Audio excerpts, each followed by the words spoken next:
ಇವತ್ತು ಬಹಳ ಸಂತೋಷದ ದಿನ. ಇವತ್ತು ಈ ದೇಶದ ಇವತ್ತು ಆ ಎಲ್ಲ ಉಚಿತಗಳನ್ನ ಕೊಡ್ತೇನೆ ಅಂತ ಹೇಳುವಂತ ಆ ಪಕ್ಷವನ್ನ ಧಿಕ್ಕರಿಸಿ ದೆಹಲಿಯ ಜನ, ದೇಶಭಕ್ತ ಜನರು ಈ ಮಣ್ಣಿಗಾಗಿ ನಾವು ಬಾಳನ್ನ ಮಾಡ್ತೇವೆ ಅಂತ ಹೇಳುವಂತದ್ದನ್ನ ದೇಶಭಕ್ತ ಸಂಘಟನೆಯ ಪಕ್ಷದ ಭಾರತೀಯ ಜನತಾ ಪಾರ್ಟಿಯನ್ನ ಬಹುಮತದಿಂದ ಆಯ್ಕೆ ಮಾಡಲಾಗಿದೆ. ನಾನು ದೆಹಲಿಯ ಎಲ್ಲ ಮತದಾರ ಬಂಧುಗಳಿಗೆ ಹೃತ್ಪೂರ್ವಕವಾದಂತಹ ಅಭಿನಂದನೆಗಳನ್ನ, ಶುಭಾಶಯಗಳನ್ನ, ಧನ್ಯವಾದಗಳನ್ನ ಅರ್ಪಿಸ್ತಾ ಇದ್ದೇನೆ. ಇವತ್ತು ದೆಹಲಿ ಭಾರತೀಯ ಜನತಾ ಪಾರ್ಟಿ ತೆಕ್ಕೆಗೆ ಮಾನ್ಯ ಪ್ರಧಾನಮಂತ್ರಿಗಳಾದಂತಹ ನರೇಂದ್ರ ಮೋದಿಜಿಯವರ ಆಡಳಿತದ ಶೈಲಿ, ಇಡೀ ವಿಶ್ವ ನಾಯಕ ಅಂತ ಹೇಳುವಂತದ್ದನ್ನ ಎಲ್ಲ ಕಡೆಗಳಲ್ಲಿ ಇಡೀ ಪ್ರಪಂಚದಲ್ಲಿ ಜನರು ಮಾತಾಡ್ತಿರುವಂತಹ ಸಂದರ್ಭದಲ್ಲಿ ಈ ದೇಶದ ರಾಜಧಾನಿಯನ್ನ ಭಾರತೀಯ ಜನತಾ ಪಾರ್ಟಿಗೆ ತರುವಂತದ್ರಲ್ಲಿ ಯಶಸ್ವಿಯಾಗಿದ್ದಾರೆ.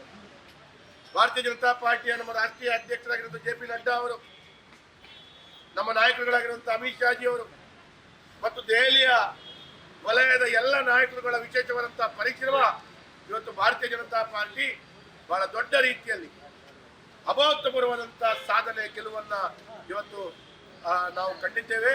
ಇದರ ಸಂಭ್ರಮ ಇವತ್ತು ನಾವೆಲ್ಲರೂ ಇಲ್ಲಿ ಆಚರಣೆಯನ್ನು ಮಾಡ್ತಾ ಇದ್ದೇವೆ.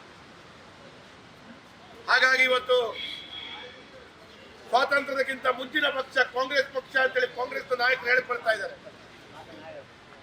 ಆದ್ರೆ ಅವರ ಸಾಧನೆ ಏನು ಅಂತ ಕೇಳಿದ್ರೆ ಡೆಲ್ಲಿಯಲ್ಲಿ ಶೂನ್ಯ. ಒಂದು ಸ್ಥಾನವನ್ನು ಘಟಿಸಿಕೊಳ್ಳಿಕ್ಕಾಗದಂತ ಕಾಂಗ್ರೆಸ್ ಇವತ್ತೆಲ್ಲ ಒಂದು ಕಡೆ ಭಾರತೀಯ ಜನತಾ ಪಾರ್ಟಿಯ ವಿಚಾರಧಾರೆಗಳನ್ನ ಟೀಕಿಸ್ತಾ ಇದೆ.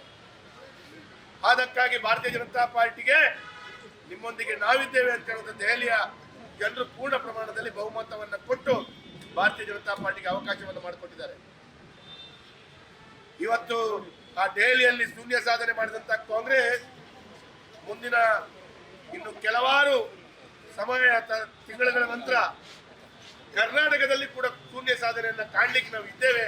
ಅದು ಕೂಡ ಬಹಳ ಹತ್ತಿರ ವೇಗವಾಗಿ ನಾವು ಕಾಣ್ತೇವೆ ಅಂತ ಹೇಳುವಂಥದ್ದನ್ನು ಕೂಡ ಕರ್ನಾಟಕದಲ್ಲಿ ಕಾಂಗ್ರೆಸ್ ಶೂನ್ಯ ಆಗಲಿಕ್ಕಿದೆ ಮುಂದಿನ ದಿನಗಳಲ್ಲಿ ಅಂತ ಹೇಳೋದನ್ನು ಕೂಡ ಹೇಳಲಿಕ್ಕೆ ಬಯಸ್ತಾ ಇದ್ದೇವೆ.